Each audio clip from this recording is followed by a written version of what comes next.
د کهنۍ شروعات هغه وخت کېږي کله چې په ټول هیواد کې قتل عام شروع شوی وي. حکومت خلک وژني په ځانګړي ډول ښځې او ماشومان. د دې ظلم نه ډېری خلک غواړي چې د دې هیواد نه نورو هیوادونو ته وتښتي. په دې دوران کې یوه امیدواره نجلۍ چې میا نومیږي او د هغې خاوند نیکو ښودل شوي، دا دوه د ژوندي پاتې کېدو لپاره هر څه په خطر کې اچوي او غواړي چې د دې هیواد څخه د کښتۍ په کنټینر کې پټ شي. په کنټینر کې بغیر د میا او د هغې خاوند نه نور ډېر خلک وي. یو څه وخت وروسته هغه ګاډ راځي او نیکو په بل کنټینر کې اچوي. میا په دې کنټینر کې یوازې پاتې کېږي. دا کنټینرونه باید د امنیتي پوستونه تیر شي، خو دلته پولیس شکمن کېږي او د دوی په کنټینرونو ډزې کوي. دلته ټول ووژل شي خو میا د کنټینر څنګ ته پټه شي.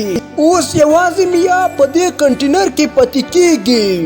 نور ټول خلک ووژل شول. میا ډېره زیات تیریږي ځکه په کنټینر کې یوازې پاتې شوه. په دې وخت کې کښتۍ یو خلاص سمندر ته لاړه شي او په دې وخت کې یو وحشتناک طوفان راشي. د طوفان راتلو سره هغه کښتۍ لړزېږي چې د دې سره د کښتۍ نه ټول کنټینرونه لویږي او بیا د میا کنټینر هم په سمندر کې ولویږي. اوس میا د سمندر په منځ کې په یو تړلي کنټینر کې بند پاتې کېږي. میا پوهېږي چې هغه په بشپړه ډول یوازې ده. اوس نه هغه اوبه لري او نه خوړه لري او نه هم په دې کنټینر کې د وتلو لاره شته.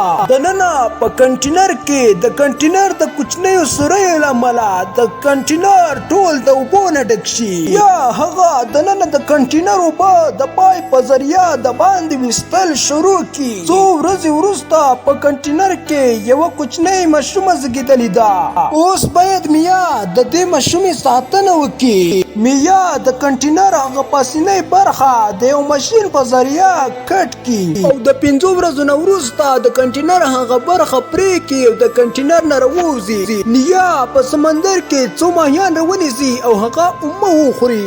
نیا غوښتل چې د خپل ماشوم لپاره په هر قیمت ژوندی پاتې شي. له 6 ورځو نه وروسته هغه د لرګي کښتۍ په جوړولو کې بریالی شي تر څو میا په خپله او د هغې ماشوم له دې ځای نه پکې ووځي. په کنټینر کې اوبه ډېرې زیاتې شي او هغه ورو ورو ډوب شي. اوس نیا او د هغې لور په خلاص سمندر کې د لرګیو په کښتۍ کې تیریږي. یوه ورځ یو د ماهیانو کښتۍ چې د میا له څنګ نه تیریږي او د هغې کښتۍ ولاد میا او د میا لور له سمندر نه راپورته کړي او هغه وژغوري.